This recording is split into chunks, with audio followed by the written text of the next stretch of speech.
आसंता 4 दिन बर्षिब घड़घड़ी सह वज्रपात नहीं चेतावनी जानतु केउ जिले में हेब प्रबलु अति प्रबल वर्षा।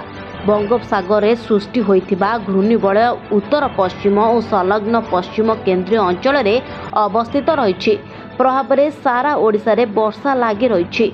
आसंता 4 दिन पर्यंत वर्षा लगी रहिबो बोली पाणीपाग केन्द्र कहिछि। आज 7टी जिले में प्रबलु अति प्रबल वर्षार संभावना रही। गंजाम, कंधमाल, पुरी, खोर्धा, जगतसिंहपुर, केन्द्रापड़ा और भद्रक जिले में आज प्रबलु अति प्रबल वर्षा हेबार संभावना रही।